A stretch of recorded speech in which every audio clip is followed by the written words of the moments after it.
কার্তিকের দোকানে লক্ষ্মী আসলে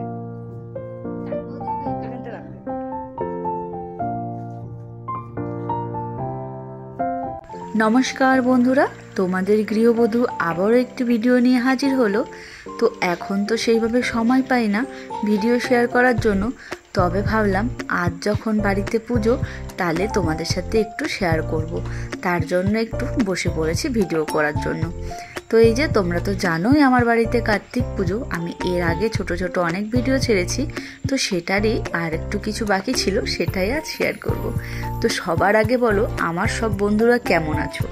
আশা করি ভালো আছো, ভালোই থাকবে। আমিও ভীষণ ভালো আছি। আমার ছেলেকে নিয়ে এত ব্যস্ত যে এখন তোমাদের সাথে সেইভাবে কথা বলতে পারি না। তো পুজোর দেখো কিছু কিছু জিনিস গুছিয়ে নিয়েছি, আর এখন স্নান করে একেবারে চলে যাব ভোগ রান্না করার জন্য। তো ভেবেছি ঠাকুরকে একটু ভোগ দেব, তাই মা বলল তুই স্নান করে একেবারে রান্নাঘরে ঢোক, তুই তাহলে সব রান্নাটা তুই করবি, মানে ঠাকুরকে যেগুলো ভোগ দিবি সেটা তুই করিস। আর এইদিকে সবাইকে প্রসাদ দেওয়ার জন্য এদিকে খিচুড়ি পুঁই শাকের ঘ্যাট হবে, সেটা অবশ্য আমার মাই রান্না করে দেবে, মানে শাশুড়ি মা। তো আগের দিন রাত্রিবেলায় কিন্তু আমরা পুঁই শাক কেটে নিয়েছি, মানে আমার মাও ছিল, শাশুড়ি ছিল, আমি ছিলাম। আর আমার ছেলেকে তো দেখেইছো, দাঁড়িয়ে দাঁড়িয়ে দেখছে। ও কিন্তু সব জিনিস দেখতে ভীষণ ভালোবাসে। আর এই দিকে দেখো আমার পায়েস হয়ে গেছে, খিচুড়িটাও প্রায় হয়ে গেছে। আর এই পায়েসে আমি কিন্তু আজকে গুড়ের বাতাসা দিয়ে পায়েস করেছি। আমার শাশুড়ি মা বলে যে পায়েসে নাকি মিছরি তারপরে হচ্ছে বাতাসা দিয়ে করলে এটার নাকি একটা আলাদা স্বাদ হয়। তো আমি সেই অনুযায়ী আজকে গুড়ের বাতাসা দিয়ে করেছি। তোমরাও করে দেখো, বেশ ভালোই লাগে কিন্তু খেতে। আর এইদিকে আমার যেহেতু রান্নাবান্না শেষ হয়ে গেছে, এইদিকে চলে এসেছি ঠাকুরের আর ফল টলগুলো কেটে নেবো বলে, কারণ ব্রাহ্মণও চলে আসবে তাড়াতাড়ি। তো বেশি কিছু করতে পারিনি। এইদিকে খিচুড়ি করে নিয়েছি, লুচি, পায়েস আর 7 রকম ভাজা। আর এখন ফল কাটাকাটি করে নেব, আর হচ্ছে নৈবেদ্যটা সাজিয়ে নেব। যত তাড়াতাড়ি পারছি সব গুছিয়ে নেওয়ার চেষ্টা করছি, কারণ ব্রাহ্মণ চলে আসবে 5টায়। আর আমার ছেলেকে দেখেছো কি সুন্দর বসে বসে তার মাম্মামের কাজ দেখছে। আর সোনার মামা বাড়ি থেকে মিষ্টি চলে এসছে, তার জন্য জামা কাপড় চলে এসছে, খেলনা চলে এসছে। তো তোমাদের দেখাচ্ছি, দাঁড়াও। যে খেলনা ঠাকুরের জন্য, এই যে জামা প্যান্ট, ওপর মোজাও আছে, যেহেতু শীত পড়ে যাচ্ছে। এই যে মোজা, এই যে আমার সোনার জন্য, আমি কান্তিকে, তারপর আমার সোনার, তাই তো?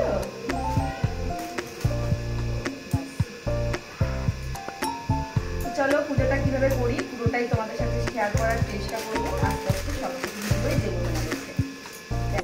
আগের বছরও ওর মামা বাড়ির থেকে জামা কাপড় এসেছিল, এই বছর যেহেতু আমার সোনা চলে এসছে, তাই সোনার সাইজেরই জামা কাপড় দিয়েছে। পুজোর পরে আমার সোনা এগুলো পরে নেবে। আর এইদিকে দেখো মা কিন্তু তরকারি বসিয়ে দিয়েছে, এই সব সবজি দিয়ে পুঁই শাক দিয়ে ঘ্যাট করবে আর খিচুড়ি করবে। তো এই যে বেলা থাকতে থাকতেই মা বসিয়ে দিল, কারণ করতে তো অনেক সময় লাগবে। আর একটা গল্প তোমাদের সাথে আজ শেয়ার করি। এই যে ওভেন দেখছো, হাঁড়ি, কড়াই, খুন্তি, যা যা দেখছো বড় বড় জিনিসপত্র, এইগুলো কিন্তু সব আমাদের। আমার শাশুড়ি মা বলে যখন আমি থাকবো না, তোকে যেন ছোটোখাটো অনুষ্ঠান করতে হলে কারোর কাছে গিয়ে হাত না পাততে হয়। যত বাসন দরকার আমি সব তোকে কিনে দিয়ে যাব।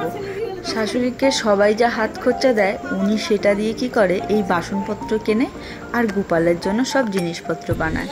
তো বলে তোকে আর যেন কারোর কাছে কোনো কিছু চাইতে না হয়।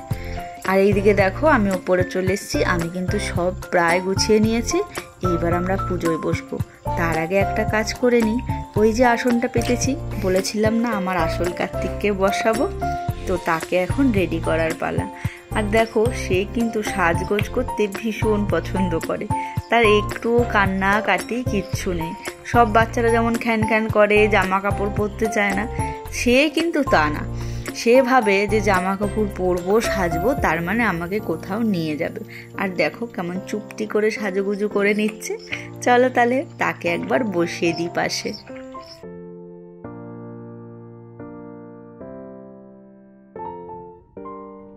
আগের বছর আমার কার্তিক ঠাকুর একা বসেছিল, আর তাই এবছর তার একটা বন্ধু দিয়ে দিলাম, মানে খেলার সাথী।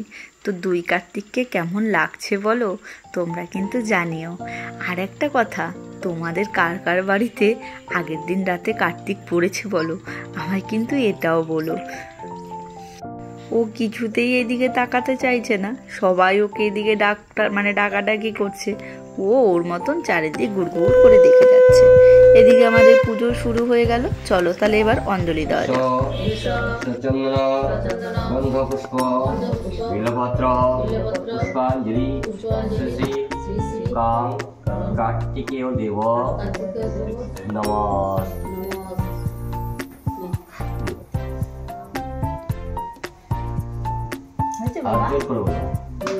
আমাদের সাথে সেও কিন্তু অঞ্জলি দিয়ে নিল।